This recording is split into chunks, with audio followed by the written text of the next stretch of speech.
El río ha sido testigo de todo, de lo que fuimos, de lo que somos y de lo que tal vez nunca lleguemos a ser.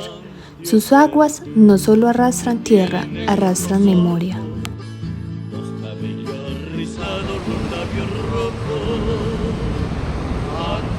Cuando bajaba la ciclovía con mi mamá, era muy bacano pues ver cómo la ciclovía se aprovechaba siempre en ese margen del río. Eso hacía que fuera mucho más fácil desplazarse a sitios lejanos de aquí a La Estrella. Y pues siempre me impactó mucho ver cómo Medellín, desde que yo era un niño, siempre le empezó a apuntar a este tema de tener las bicicletas, de tener transporte sostenible. Siempre, eso es lo que más me ha impactado del río, la ciclovía como tal. Medellín fue fundamental para que La Estrella existiera.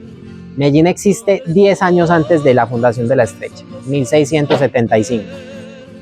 En su momento no se pensó en fundarla. ¿Por qué? Porque ya se había establecido que la ciudad principal iba a ser en Santa Fe de Antioquia, porque está cerca a un río, porque ahí es más fácil salir hacia la costa. Medellín no estaba en los planos, pero debido al establecimiento de un primer resguardo indígena, que fue el de San Lorenzo de Aburrá, lo que conocemos como el Poblado, ya otras familias se empezaron a apoderar de ciertos predios y le dan la fundación a la Villa de Aburrá. Villa de Aburrá, que fue fundada por orden de doña Mariana de Austria,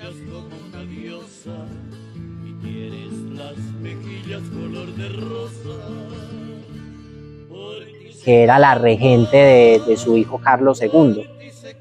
En pocas palabras, fue Carlos II, titular en ese momento su madre, quien le dio vida a la Villa de Aburrá. Y durante los primeros años, que fueron del siglo XVIII realmente, Medellín no se caracterizó por mucho crecimiento. El siglo XIX fue un siglo de cierto grado de crecimiento, porque ya la capital se traslada de Santa Fe de Antioquia a la villa, ya convertida en ciudad, en 1826. A partir de ahí ya empieza cierto grado de crecimiento. Primero, con la Sociedad de Mejoras Públicas se establece esa sociedad y empiezan a darse obras de infraestructura, como por ejemplo el puente de Guayaquil. Pero Medellín viene a experimentar el crecimiento más fuerte es a finales del siglo XIX, gracias a las guerras civiles que se suceden en esa época, luego ya gracias a la industrialización proveniente de las primeras décadas del siglo XX, y llegamos a la actualidad pues siendo la segunda ciudad más importante de Colombia.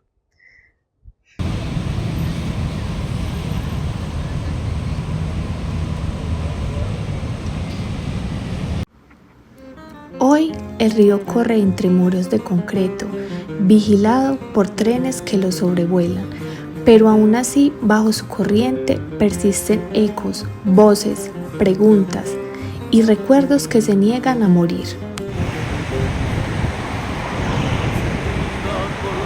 Voy a hablar de un poquitico de historia de lo que me han contado del río Medellín, pues porque sobre todo del puente de Guayaquil, que dice la historia que en 1903 fue el último fusilamiento que se dio en el río, que era el lugar habitual donde los condenados a muerte recibían su pena.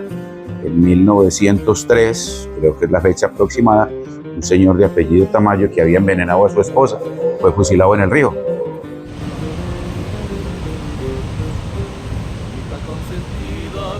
A nivel cultural, el río fue durante muchísimos años el referente principal de la ciudad de Medellín. Hoy tenemos pues otra serie de puntos icónicos. Después vino el edificio Coltejer y hay otros sitios, el pueblito Paisa, que ya también está pues casi en ruinas. Hemos sido muy malos para cuidar nuestra cultura, nuestros bienes culturales, y la gente se ha desplazado, de tal manera que el río ha perdido importancia a nivel cultural.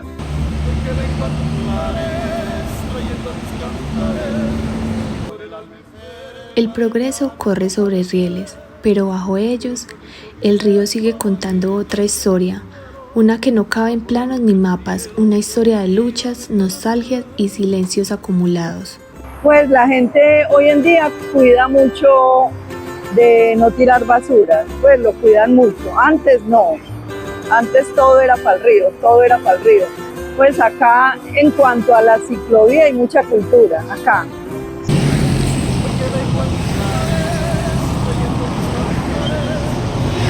Que acá era donde ejecutaban